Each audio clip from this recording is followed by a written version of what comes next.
Hello students, मैं हूं Amit Chauran and I again welcome you to our YouTube channel Rajveer classes. हम कर रहे हैं 12th क्लास के NCERT the contemporary world politics का फर्स्ट चैप्टर यानी कि द कोल्ड वॉर एरा। इस चैप्टर का हमने सेकंड पार्ट बनाया है। फर्स्ट पार्ट पे हमने देखा कोल्ड वॉर क्या है, कोल्ड वॉर के दौरान जो 2 पावर ब्लॉक्स एमर्ज हो गए थे वो कैसे धीरे धीरे डेवलप हुए, कैसे नेटो बना, सीटो, सेंटो, मीटो, वर्सा पैक्ट बने, और हमने देखा क्यूबा मिसाइल क्राइसिस क्या है और कैसे ये क्यूबा का मिसाइल संकट कोल्ड वॉर का पीक पॉइंट कहा जाता है। तो जिसने भी फर्स्ट पार्ट नहीं देखा है वो पहले जाके फर्स्ट पार्ट देख लीजिए ताकि आपको ये सेकंड पार्ट ज्यादा अच्छे से समझ में आए। सेकंड पार्ट में हम बेसिकली देखेंगे नैम यानी नॉन अलाइंड मूवमेंट क्या था, NIEO new international economic order क्या था और कैसे ये नैम का एक ऑब्जेक्टिव बना हुआ था, और इंडिया का रोल कोल्ड वॉर के दौरान क्या था, क्या इंडिया ने पोस्चर अपनाया हुआ था पूरे कोल्ड वॉर के दौरान। तो चलिए शुरू करते हैं आज का lecture. So our next sub heading is the challenge to bipolarity. Students, we saw in our first part that how Cold War tended to divide the whole world into 2 rival alliances. One alliance was Western Alliance headed by USA, another was Eastern Alliance headed by USSR. किस तरह से दोनों alliances एक दूसरे के जबरदस्त rivals बन गए थे और इनमें एक अनहेल्दी कंपटीशन भी हो रहा था। बच्चों, यहाँ पे 2 क्वेश्चंस आपके एग्जाम में बार बार पूछे जाते हैं। पहला क्वेश्चन ये है कि ये जो छोटे छोटे कंट्रीज थे इनको इन अलायंसेज में जाने की जरूरत क्या थी। दूसरा क्वेश्चन जो बन के आता है वो ये है कि जो बड़े बड़े सुपर पावर्स हैं इनको इन छोटे छोटे कंट्रीज को अपने अलायंसेज में मिलाने की क्या जरूरत है, क्या जरूरत पड़ी है इनको कि जो छोटे छोटे कमजोर कंट्रीज हैं इनको अपने अलायंस में मिलाए जाए। तो देख लेते हैं इन छोटे छोटे कंट्रीज को इन अलायंसेज में जाने की क्या जरूरत थी। सबसे पहला रीजन है प्रोटेक्शन। ये छोटे छोटे कंट्रीज थे, कमजोर कंट्रीज थे, तो नेचुरली किसी सुपर पावर की छत्र छाया में रहेंगे तो ये ज्यादा प्रोटेक्टेड महसूस करेंगे। Next reason is weapons. इन कंट्रीज में इतना ज्यादा डेवलपमेंट नहीं हुआ था, इसलिए इनके वेपन्स कम रेंज के होते थे, कम इफेक्टिव होते थे। इसलिए ये चाहते थे कि अगर बड़ी कंट्रीज के साथ रहेंगे, सुपर पावर्स के साथ रहेंगे तो उनके वेपन्स इनको भी मिलेंगे। तो third thing was training. Her field में ट्रेनिंग, वो ट्रेनिंग चाहे आर्मी में हो, चाहे वो मैनेजमेंट से रिलेटेड या इंडस्ट्री से रिलेटेड ट्रेनिंग हो। अगर ये बड़े कंट्रीज के साथ रहेंगे तो इनके मैन पावर बेटर ट्रेंड होती जाएगी, इनकी आर्मी भी अच्छी ट्रेंड होगी अगर सुपर पावर्स की आर्मी के साथ दिन रात रहेगी। Next thing was to gain resources from super powers. Super powers के पास बहुत अच्छे अच्छे रिसोर्सेज होते हैं, वो रिसोर्सेज भी इन छोटे कंट्रीज को मिल जाया करेंगे। Next thing is technology. बहुत इंपॉर्टेंट चीज है टेक्नोलॉजी, ठीक है। छोटे कंट्री होते हैं, गरीब कंट्री होते हैं, उनके पास अच्छी टेक्नोलॉजी नहीं होती है। नेचुरली डेवलप्ड कंट्री के पास अच्छी टेक्नोलॉजी होती है, उनके पास ज़्यादा साइंटिस्ट होते हैं, उनके पास ज़्यादा अच्छे कॉलेजेस, यूनिवर्सिटीज़ होती हैं, तो उनकी टेक्नोलॉजी बेटर होती है इन छोटे कंट्रीज से। इसलिए इन छोटे कंट्रीज को चाहिए था कि अगर ये बड़े सुपर पावर्स के साथ रहेंगे तो इनको अच्छी टेक्नोलॉजी भी मिलेगी। Next thing is economic aid. अगर कभी भी इनके पास इकोनॉमिक रिसेशन आता है या कोई भी पैसे की जरूरत पड़ती है तो ये बड़े कंट्रीज से पैसा ले सकते हैं। अब देखते हैं कि इन बड़े बड़े सुपर पावर्स को इन छोटे कंट्रीज को अपने अलायंसेस में मिलाने की क्या जरूरत थी। नंबर 1 सबसे पहला पॉइंट है gaining access to their vital resources. ये कंट्री छोटे जरूर हैं पर इनके पास रिसोर्सेज बहुत ज्यादा है। किसी कंट्री के पास कॉपर ज्यादा है, किसी कंट्री के पास यूरेनियम ज्यादा है, किसी के पास पेट्रोलियम है। तो ये जो बड़े सुपर पावर्स हैं उनको इन छोटे कंट्रीज के रिसोर्सेज में एक्सेस मिल जाता था। Next thing is they got territory to launch weapons. अब हम देखते हैं कि यूएसए और यूएसएसआर के बीच में डिस्टेंस बहुत ज्यादा है, ठीक है। ये डिस्टेंस बहुत ज्यादा है इसलिए वेपन्स एक दूसरे के ऊपर लॉन्च नहीं कर सकते। या तो उनको वेपन्स की रेंज बहुत ज्यादा बढ़ानी पड़ेगी या अपने शिप्स उनके पास लेके आने पड़ेंगे, वहां से इनको अटैक करना पड़ेगा। तो ये बहुत ही अनकंफर्टेबल सिचुएशन हो जाती है। इसलिए कोई भी कंट्री चाहेगा कि दुश्मन के पास मेरा एक छोटा कंट्री, हमारा एक साथी कंट्री हो जहां पे हमको एक टेरिटरी मिल जाए और वहां से हम अपने वेपन्स लॉन्च कर सकें। Next thing is locations to spy. किसी दुश्मन पे नजर रखनी है तो उसके बहुत करीब जाना होगा हमें, है ना। दुश्मन पे निगरानी रखनी है तो उसके करीब जाना होगा।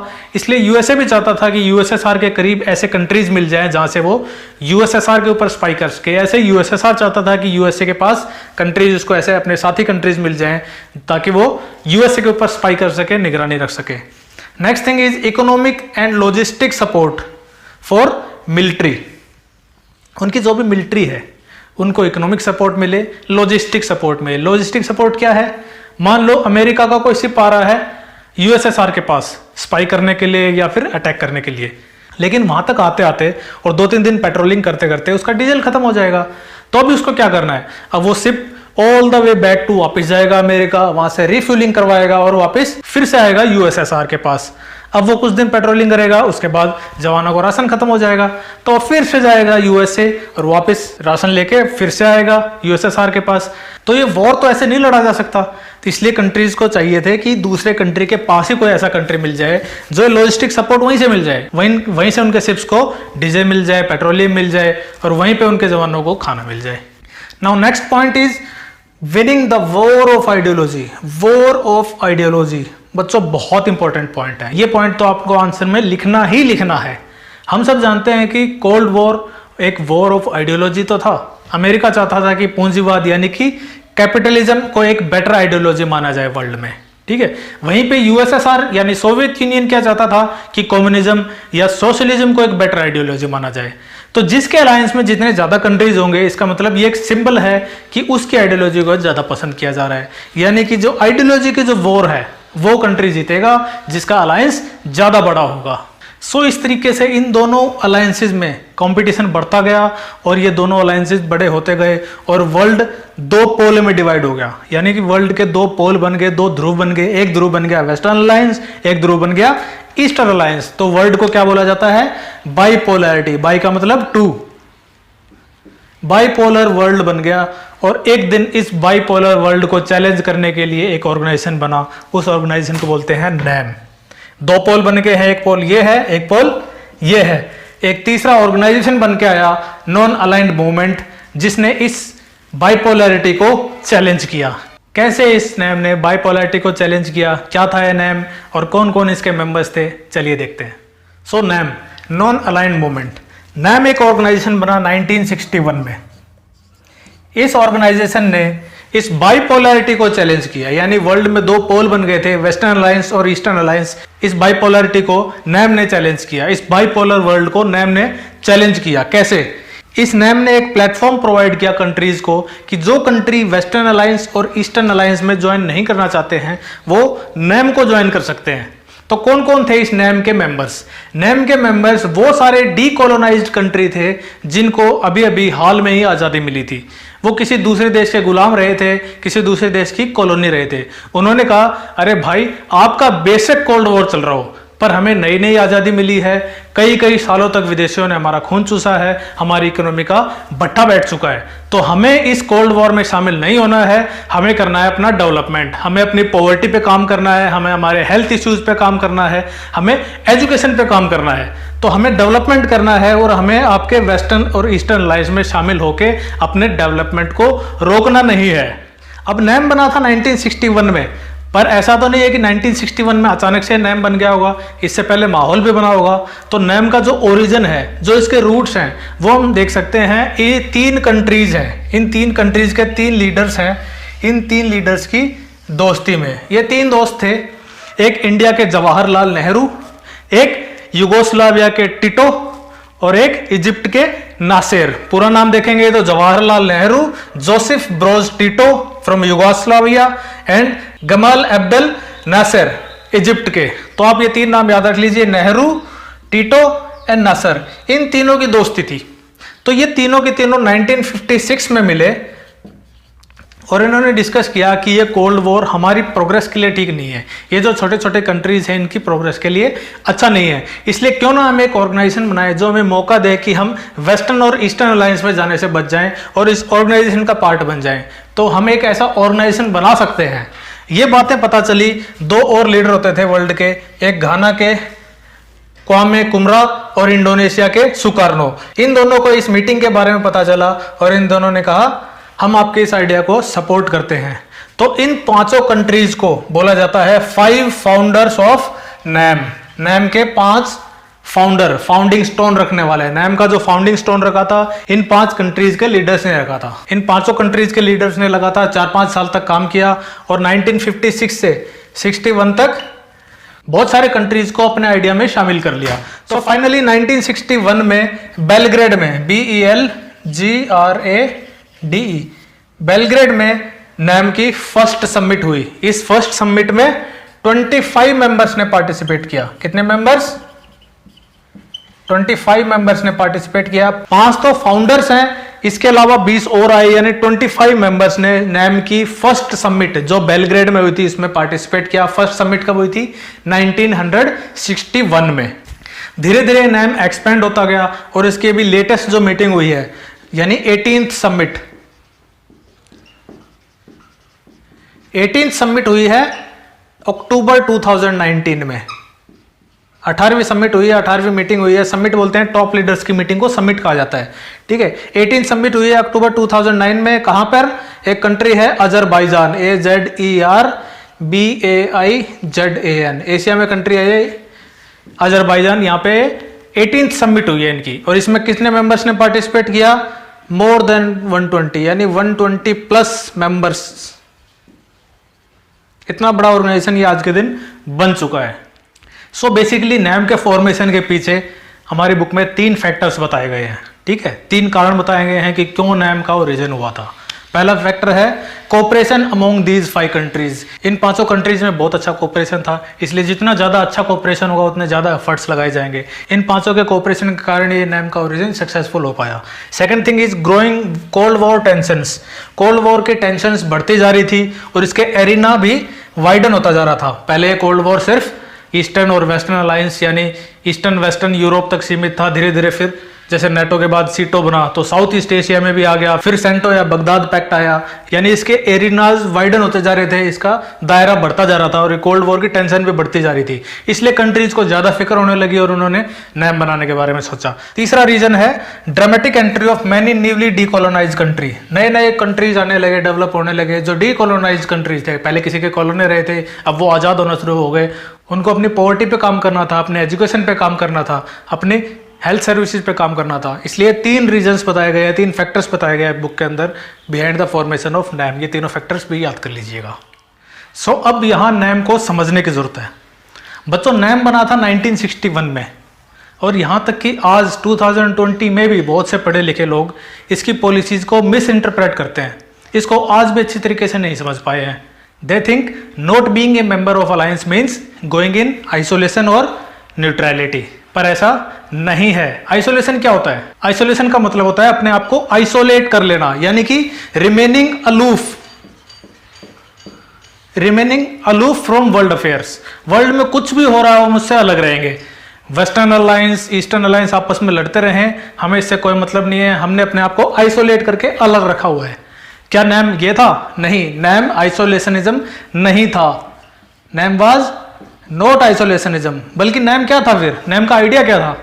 नैम ये कहता था कि हम लोग अपने आप को वर्ल्ड अफेयर से अलूफ नहीं रखने वाले हैं। ऐसा नहीं है कि हमें कोई परवाह नहीं है कि ईस्टर्न और वेस्टर्न अलायंस आपस में लड़ रहे हैं, बल्कि हमारा रोल ये होगा कि अगर ईस्टर्न और वेस्टर्न अलायंस के बीच में कुछ मतभेद हैं तो हम इंटरवेन करके, मीडिएट करके, बीच बचाव करके उसको सॉल्व करने की कोशिश करेंगे। इस कोल्ड वॉर की टेंशन को कम करने का रोल हमारा होगा। हम अपने आप को आइसोलेट नहीं करने वाले हैं। नैम के कंट्रीज अपने आप को ईस्टर्न और वेस्टर्न अलायंस से आइसोलेट नहीं करने वाले हैं, बल्कि ईस्टर्न और वेस्टर्न अलायंस के बीच में जो भी मतभेद हैं उनके बीच में मीडिएशन का रोल अदा करेंगे, यानी कि बीच बचाव करके सॉल्व करेंगे उनके इश्यूज को। और ये आइसोलेशन की पॉलिसी क्या है? आइसोलेशन की पॉलिसी एक्चुअली में क्या थी? आइसोलेशन की पॉलिसी अपनाई थी यूएसए ने। कब? 1787 में अमेरिका का वॉर ऑफ इंडिपेंडेंस था, उनकी आज़ादी की लड़ाई थी। उसके बाद यानी अमेरिका ने आज़ाद होने के बाद फर्स्ट वर्ल्ड वॉर जब तक शुरू हुआ तब तक अमेरिका ने ये आइसोलेशनिज्म की पॉलिसी अपनाई थी कि उसने अपने आप को वर्ल्ड अफेयर से अलूफ रखा था। कहा था कि वर्ल्ड में कुछ भी हो हम अलग रहेंगे, अपना डेवलपमेंट पे काम करेंगे। पर जैसे ही फर्स्ट वर्ल्ड वॉर शुरू हुआ तो अमेरिका ने अपनी आइसोलेशनिज्म की पॉलिसी खत्म कर दी और वर्ल्ड वॉर में कूद पड़ा था। ठीक है, तो नैम आइसोलेशनिज्म नहीं है। अगर क्वेश्चन आ जाता है ट्रू फॉल्स में, आइसोलेशनिज्म नैम नहीं है। ठीक है, नेक्स्ट थिंग इज, क्या नॉन अलाइनमेंट का मतलब न्यूट्रलिटी है? क्या हम किसी कंट्री से अलाइन नहीं कर रहे हैं, किसी भी अलायंस से हम अलाइन नहीं कर रहे हैं, उसमें शामिल नहीं हो रहे हैं, तो क्या हम न्यूट्रल है? नहीं, नैम का मतलब न्यूट्रलिटी भी नहीं है। न्यूट्रलिटी क्या होती है? दो कंट्रीज के बीच में फाइट हो रही है, हम न्यूट्रल है। अगर हमसे कोई राय पूछे कि कौन सही है कौन गलत है, हमें कुछ नहीं पता, आप लड़ो, आपका इश्यू है, हमें कोई मतलब नहीं है, वी आर न्यूट्रल, ना पॉजिटिव ना नेगेटिव। हमें नहीं पता कौन मोरली करेक्ट है कौन मोरली इनकरेक्ट है, हमें इस चीज से कोई मतलब नहीं है, हम न्यूट्रल पोजीशन लेते हैं।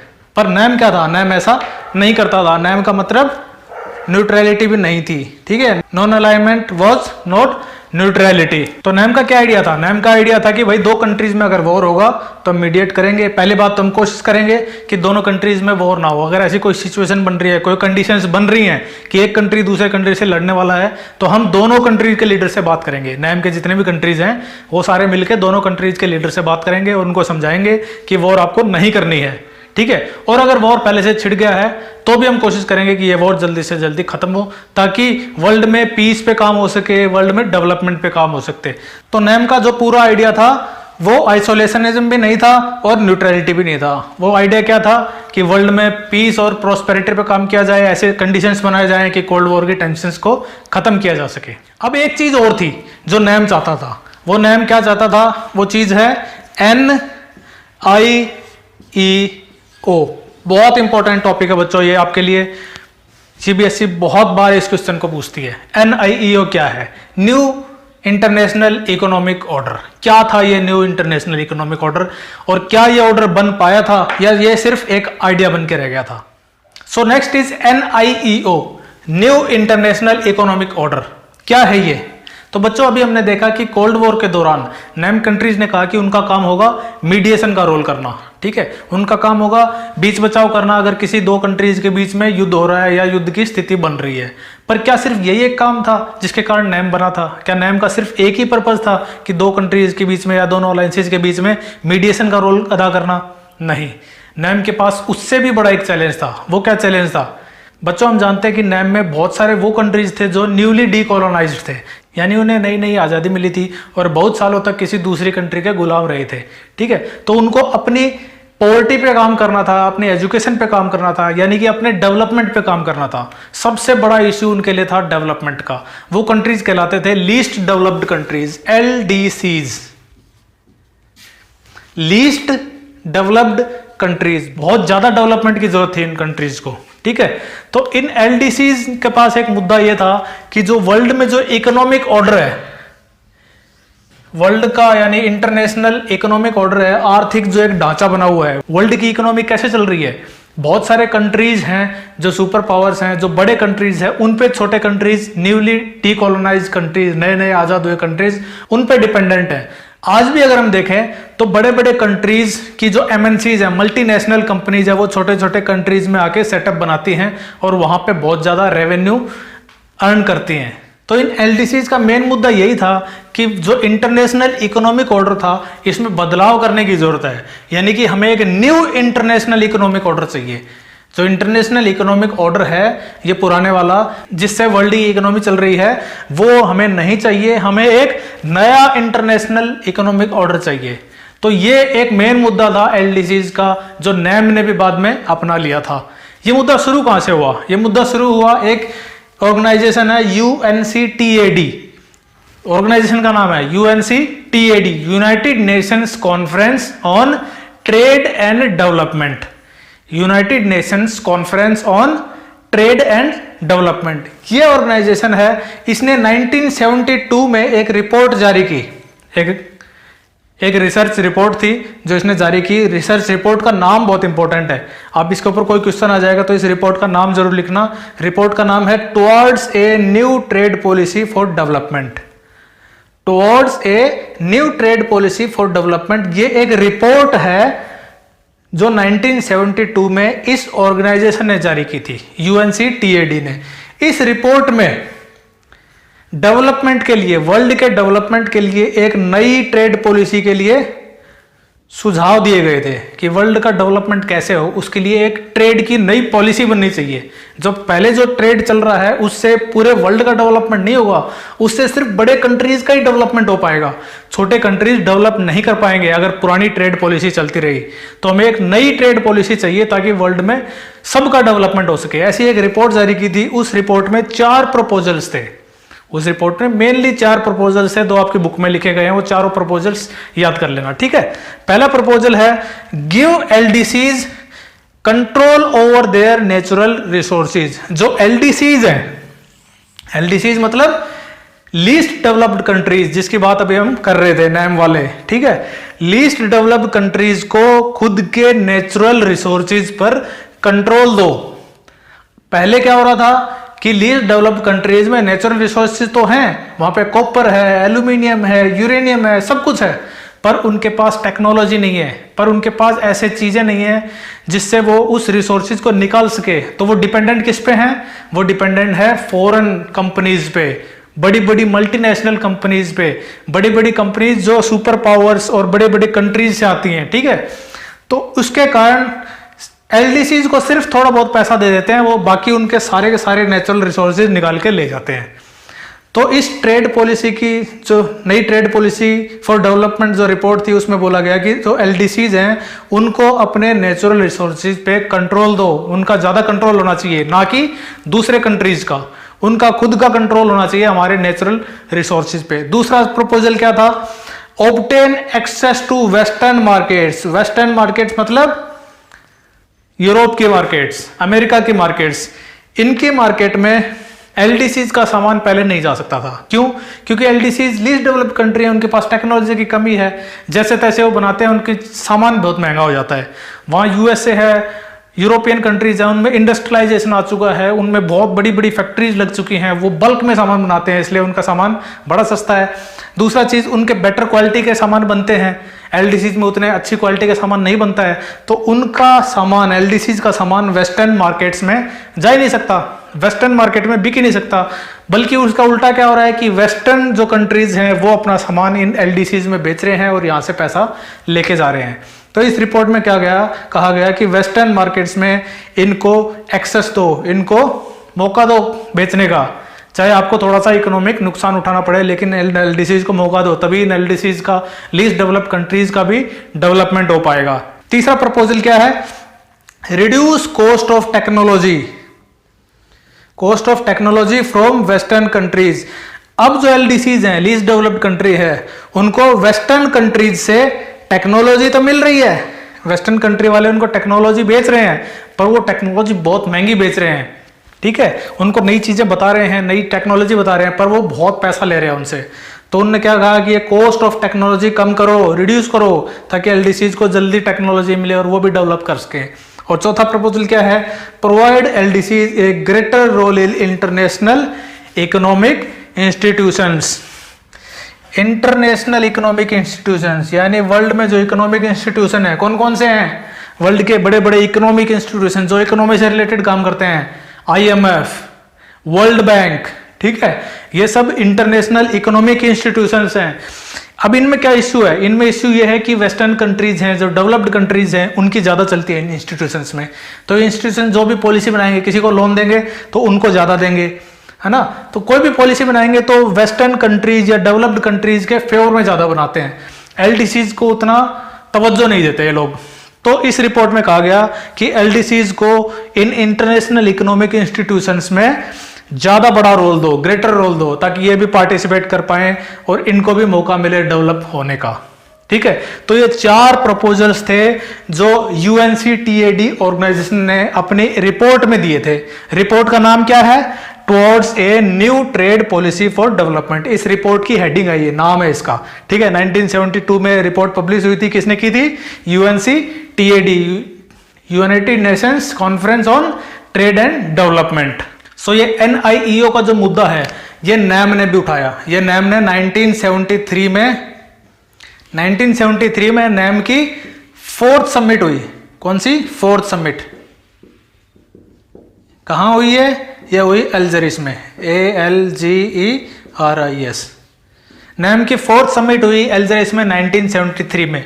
1972 की ये रिपोर्ट है यूएनसीटीएडी की, और 1973 में ये मुद्दा नैम ने भी उठा लिया, और नैम ने कहा कि हमारा ये मेन मुद्दा रहेगा आज से कि न्यू इंटरनेशनल इकोनॉमिक ऑर्डर आया जाए। इंटरनेशनल इकोनॉमिक ऑर्डर जो वर्ल्ड में फिलहाल चल रहा है वो पुराना हो चुका है, उसके हिसाब से लीस्ट डेवलप्ड कंट्रीज डेवलपमेंट नहीं कर पा रहे हैं, इसलिए हमें एक न्यू ऑर्डर चाहिए, ठीक है। तो देखा आपने कैसे एनआईईओ का एक मुद्दा बना था उस दौरान 1970s के दौरान, परंतु डेवलप्ड कंट्रीज ने इसका बहुत विरोध किया। एनआईईओ के अगेंस्ट थे डेवलप्ड कंट्रीज। कोई भी डेवलप्ड कंट्री क्यों इसका वैसे भी फेवर करेगा? डेवलप्ड कंट्री नहीं चाहेंगे कि वो एलडीसीज को ऐसा मौका दें कि उनका खुद का नुकसान हो। इसलिए डेवलप्ड कंट्रीज ने NIEO का ओपोजिशन किया और NIEO का जो मुद्दा है वो धीरे धीरे फेड आउट होते गया। इसलिए हम कह सकते हैं कि NIEO सिर्फ एक आइडिया बन के रह गया और ये ऑर्डर नहीं बन पाया। ये एक न्यू ऑर्डर बनाना चाहते थे पर ये ऑर्डर नहीं बन पाया, सिर्फ एक आइडिया था जो बहुत उठाया गया था, इसकी मांग बहुत की गई थी, परंतु ऐसा कुछ हो नहीं पाया, आपको प्रैक्टिकल रूप दे नहीं पाया। तो चलो अभी देखते हैं कि कोल्ड वॉर के दौरान इंडिया का क्या पोस्चर था, क्या स्ट्रेटेजी थी, क्या इंडिया ने किया था पूरे कोल्ड वॉर के दौरान। तो हम देखते हैं कि इंडिया कोल्ड वॉर के दौरान नैम का मेन लीडर था, नैम का मेन लीडर था। यहां तक कि हमारे पहले प्रधानमंत्री पंडित जवाहरलाल नेहरू जी नैम के 5 फाउंडर्स में गिने जाते हैं। ठीक है, हमने 5 फाउंडर्स के नाम देखे थे ना, उसमें पहला नाम किसका था? नेहरू जी का। तो नेहरू जी मेन लीडर थे नैम के उस समय कोल्ड वॉर के दौरान। सेकेंड थिंग इज इंडिया ने मीडिएटर का रोल अपनाया कोल्ड वॉर के दौरान। अलग अलग कंट्रीज जिनमें ऐसी संभावना बन गई थी कि वो वॉर लड़ सकती हैं, तो हमारे कंट्री के प्रधानमंत्री राष्ट्रपति जाके उनसे बातचीत करते थे, उन चीज़ों को सॉर्ट आउट करने की कोशिश करते थे। यानी इंडिया ने मीडिएटर का रोल अपनाया था। यानी कि कोल्ड वॉर के दौरान इंडिया ने कोशिश की कि खुद किसी भी अलायंस में ज्वाइन ना करे और साथ में दूसरे कंट्रीज को भी मोटिवेट करे कि इस कोल्ड वॉर के टेंशन को ना बढ़ाएं और किसी भी अलायंस के ज्वाइन करने से बचें। अब नेक्स्ट क्वेश्चन क्या बनता है, वो है कि नॉन अलाइंड पोस्चर जो इंडिया ने लिया था कोल्ड वॉर के दौरान, उसके बेनिफिट्स क्या क्या थे। ठीक है, तो हम बेनिफिट्स देख लेते हैं। पहला बेनिफिट है कि इंडिया ने जो भी इंटरनेशनल डिसीजंस लिए वो सेल्फ इंटरेस्ट को ध्यान में रख के लिए, ना कि उस सुपर पावर के इंटरेस्ट को ध्यान में रख के जिसको हम ज्वाइन कर लेते। किसी भी अलायंस को जिस भी कंट्री ने ज्वाइन किया, उसके इंटरनेशनल डिसीजंस लेते समय उसको दुविधा जरूर आई होगी। ठीक है, उसको लगा होगा कि मेरा खुद का नुकसान हो रहा है, परंतु मुझे इस सुपर पावर के डिसीजन को सपोर्ट करना होगा क्योंकि मैं इसके अलायंस में हूँ। इंडिया को ऐसी कोई दुविधा का सामना नहीं करना पड़ा। इंडिया ने जो भी इंटरनेशनल डिसीजंस लिए वो अपने सेल्फ इंटरेस्ट को ध्यान में रख के लिए। ठीक है, नेक्स्ट बेनिफिट क्या हुआ कि India could balance one super power against other. ये भी बहुत बड़ा पॉइंट है। ठीक है, इसके कारण क्या हुआ कि कोई भी सुपर पावर इंडिया को फॉर ग्रांटेड नहीं लेती थी। यानी कि कोई भी सुपर पावर इंडिया को नाराज नहीं करना चाहती थी क्योंकि इंडिया बहुत बड़ा कंट्री है। ठीक है, इतनी बड़ी पॉपुलेशन है, इतना बड़ा मार्केट है, और अगर इंडिया किसी एक सुपर पावर को ज्वाइन कर लेगा तो दूसरी सुपर पावर को नेचुरली नुकसान होने वाला है। ठीक है, इसलिए दोनों की दोनों सुपर पावर्स इंडिया को नाराज नहीं करना चाहती थी। कभी भी एक सुपर पावर ऐसा लगता कि वो इंडिया को नाराज कर सकती है तो इंडिया थोड़ा सा टिल्ट कर लेता दूसरी सुपर पावर की तरफ। इसलिए उन दोनों सुपर पावर्स के बीच में इंडिया बैलेंस बना सकता था। Third thing is India could focus on its development. जो कोल्ड वॉर के दौरान बहुत ज़्यादा टेंशन का माहौल बन गया था, ऐसे माहौल में इन अलायंसेस वाले कंट्रीज में बहुत ज़्यादा पैसा आर्म्स एंड एम्यूनिशन पे खर्च होता था, परंतु इंडिया ने अलायंस ना ज्वाइन करके वो पैसा अपने डेवलपमेंट पे यूज कर लिया। Fourth thing is benefit from both alliances. India दोनों अलायंसेज से बेनिफिट ले पाया। अगर किसी एक अलायंस को इंडिया ज्वाइन कर लेता तो दूसरी अलायंस नाराज हो जाती। ठीक है, इंडिया इसलिए इंडिया ने कोई भी अलायंस ज्वाइन नहीं किया और दोनों अलायंसेज से अच्छे संबंध बनाने की कोशिश की। अगर हमें टेक्नोलॉजी अमेरिका से चाहिए थी तो हमें अमेरिका से मिली, और अगर हमें शिप्स USSR से चाहिए थे तो हमें USSR से शिप्स मिले। तो हमने दोनों के दोनों अलायंसेज से बेनिफिट ले पाए थे।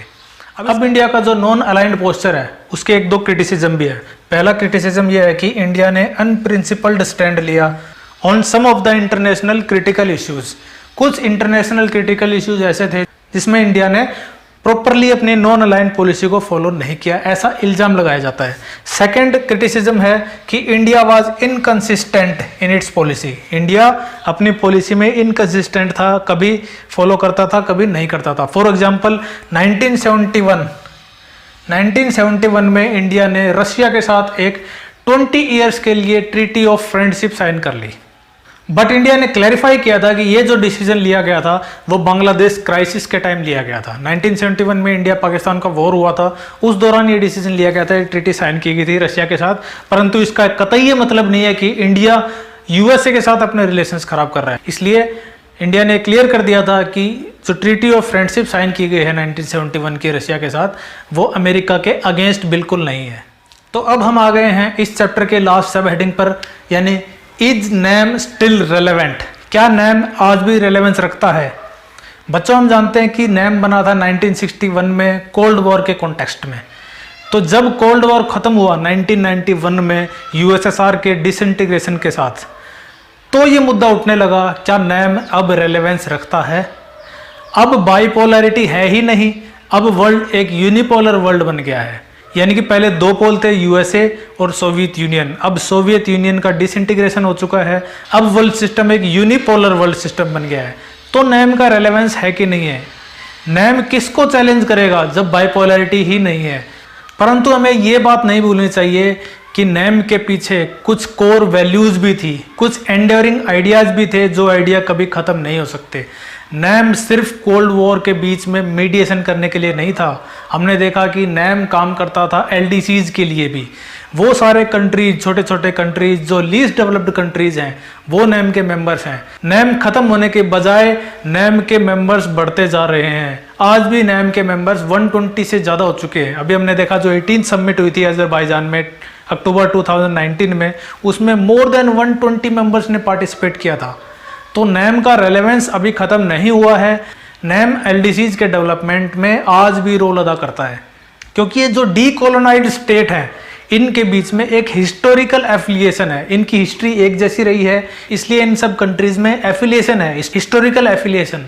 सो ये कंट्रीज जब तक एक साथ रहकर काम करेंगे, ये एक पावरफुल फोर्स की तरह काम कर सकते हैं। परंतु अगर नैम को ख़त्म कर दिया जाए तो ये सारे कंट्रीज अलग अलग रहेंगे और इनमें उतना ज़्यादा डेवलपमेंट नहीं हो पाएगा। साथ ही साथ नैम इनको मौका देता है एक इंडिपेंडेंट फॉरेन पॉलिसी फॉलो करने का। बेशक आज दो पोल नहीं रहे हों, परंतु आज भी इन छोटे कंट्रीज की फॉरेन पॉलिसी किसी दूसरे कंट्री के ऊपर डिपेंड करती है। जिस कंट्री के साथ इनका ज़्यादा ट्रेड रहता है, वो कंट्री जैसा चाहे वैसे इनको फॉरेन पॉलिसी अपनी बनानी पड़ती है।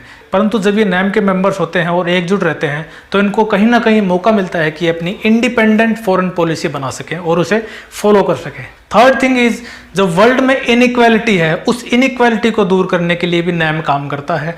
जो हमने बात की थी न्यू इंटरनेशनल इकोनॉमिक ऑर्डर, वो चाहे एक आइडिया बन के ही रह गया हो, परंतु उस ऑर्डर के लिए आज भी काम किया जा सकता है। हालांकि उसको 100% अचीव नहीं किया जा सकता उस ऑर्डर को, और जैसा एलडीसी चाहते थे पूरा वर्ल्ड ऑर्डर वैसा सेट नहीं किया जा सकता, परंतु छोटी छोटी कोशिशें की जा सकती हैं कि एलडीसीज को वर्ल्ड इकोनॉमी में ज़्यादा पार्टिसिपेट करने का मौका मिले। जो वर्ल्ड के इंस्टीट्यूशंस है like UN, World Bank, IMF, WHO, World Trade Organisation, इन सब को डेमोक्रेटाइज करने में नैम एक रोल निभा सकता है। डेमोक्रेटाइज मतलब इनके फंक्शनिंग में डेमोक्रेसी आए, छोटे छोटे कंट्रीज को भी बराबर रोल मिले। एक बड़ा कंट्री और एक छोटा कंट्री दोनों अगर किसी ऑर्गेनाइजेशन के मेंबर हैं, तो उन दोनों को बराबर वोटिंग राइट हो और बराबर उनकी बातें सुनी जाएं। तो इस तरीके से हम देखें तो बेशक कोल्ड वॉर खत्म हो गया है, परंतु नैम का रेलेवेंस आज भी है। तो बच्चों, ये था हमारा पहला चैप्टर। ये चैप्टर हमने पूरी तरीके से पढ़ लिया है। इसके बाद मैं एक वीडियो और लेके आऊँगा जिसमें हम इस चैप्टर से रिलेटेड क्वेश्चन आंसर्स को डिस्कस करेंगे। इस चैप्टर के लास्ट में दी गई एक्सरसाइज के क्वेश्चंस भी, साथ ही साथ सीबीएसई में जो पहले पूछे गए क्वेश्चंस हैं इस चैप्टर से रिलेटेड, वो भी हम डिस्कस करेंगे। हर चैप्टर को कंप्लीट करने के बाद एक क्वेश्चन आंसर की वीडियो जरूर आएगी, जिसमें हम सारे क्वेश्चन आंसर्स को डील करेंगे, कैसे कोई क्वेश्चन का आंसर लिखा जाता है, कैसे मैक्सिमम मार्क्स उसमें खींचे जा सकते हैं। तो बच्चों, अगर आपको ये लेक्चर पसंद आया है तो इस वीडियो को लाइक कीजिए और इसे अपने दोस्तों के साथ शेयर कीजिए और फॉरवर्ड कीजिए, ताकि चैनल को सपोर्ट मिल सके। इस चैनल को सब्सक्राइब करना मत भूलिएगा। Thank you.